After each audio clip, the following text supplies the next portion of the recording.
മൂന്നാറിലേക്ക്. അവിടെ വീണ്ടും സാഹസിക യാത്ര എന്ന വിവരമാണ് വരുന്നത്. കാറിന്റെ ഡോറിൽ കയറി ഇരുന്ന് ഒരു യുവതി യാത്ര ചെയ്തു. പള്ളിവാസലിന് സമീപം ചിത്തിരത്താണ് അപകടയാത്ര. ആ ദൃശ്യങ്ങളാണ് പ്രേക്ഷകർ കാണുന്നത്. സ്ഥിരമായി അപകട യാത്ര, ഇങ്ങനെ അധികൃതരെ വെല്ലുവിളിച്ചുള്ള യാത്ര, ചട്ടങ്ങൾ ലംഘിച്ചുള്ള യാത്രയ്ക്ക്.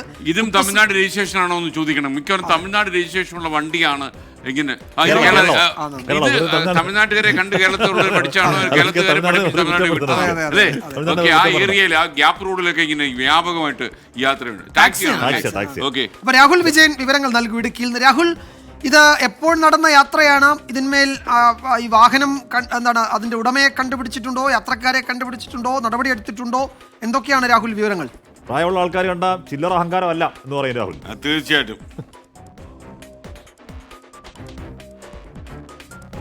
എന്തായാലും ചില്ലറ അഹങ്കാരമല്ല. ഒരു ഇടവേളയ്ക്ക് ശേഷമാണ് മൂന്നാറിൽ വീണ്ടും സാഹസിക യാത്ര എന്നുള്ളതാണ് ഏറ്റവും പ്രധാനപ്പെട്ട കാര്യം. നമ്മുടെ ഈ double decker bus, royal view double decker bus വന്നതിന് ശേഷം ചെറിയൊരു ശമനമുണ്ടായിരുന്നു ഈ സാഹസിക യാത്രയ്ക്ക്. കാഴ്ചകളൊക്കെ കാണാൻ ആ ബസ്സിൽ കയറിയാൽ മതി എന്ന ആളുകൾക്ക് അല്ലെങ്കിൽ വിനോദസഞ്ചാരികൾക്ക് ഒരു തോന്നലൊക്കെ ഉണ്ടായിരുന്നു. പക്ഷേ ഇതല്ല. ആ ഗ്യാപ്പ് റോഡിൽ നിന്ന് മാറി ആ പള്ളിവാസലിന് സമീപം ചിത്തിരപുരത്താണ് ഇപ്പോൾ ഒരു യുവതി കാറിന്റെ ഡോറിൽ കയറിയിരുന്നുകൊണ്ടുള്ള ഈ യാത്ര നടത്തിയിരിക്കുന്ന അപകടകരമായ യാത്രയാണ്. റോഡിന് വീതി കുറഞ്ഞൊരു സ്ഥലത്താണ്. എന്തായാലും കേരള രജിസ്ട്രേഷനുള്ള ഒരു ടാക്സി വാഹനത്തിലാണ് ഈ യാത്ര എന്നുള്ളത് വളരെ പ്രധാനപ്പെട്ട കാര്യമാണ്. നിരന്തരം ഇങ്ങനെ ഈ അപകടയാത്രയുമായി ബന്ധപ്പെട്ട വാർത്തകളൊക്കെ കൊടുത്തുകൊണ്ടിരിക്കുന്നതാണ്. ഈ ടാക്സി ഡ്രൈവർക്ക് ഉൾപ്പെടെ ഇതുമായി ബന്ധപ്പെട്ടുള്ള ഒരു ബോധവൽക്കരണം ആ യുവതിക്ക് കൊടുക്കാമായിരുന്നു. പക്ഷേ അത് സാധിച്ചില്ല. പകരം ആ യാത്ര അങ്ങനെ തുടർന്നു. അങ്ങനെയാണ് മറ്റു വഴിയാത്രക്കാർ ആ വാഹനത്തിന്റെ ദൃശ്യങ്ങൾ പകർത്തി. എന്തായാലും മോട്ടോർ വാഹന വകുപ്പ് ഈ ദൃശ്യങ്ങൾ പരിശോധിക്കുന്നുണ്ട്.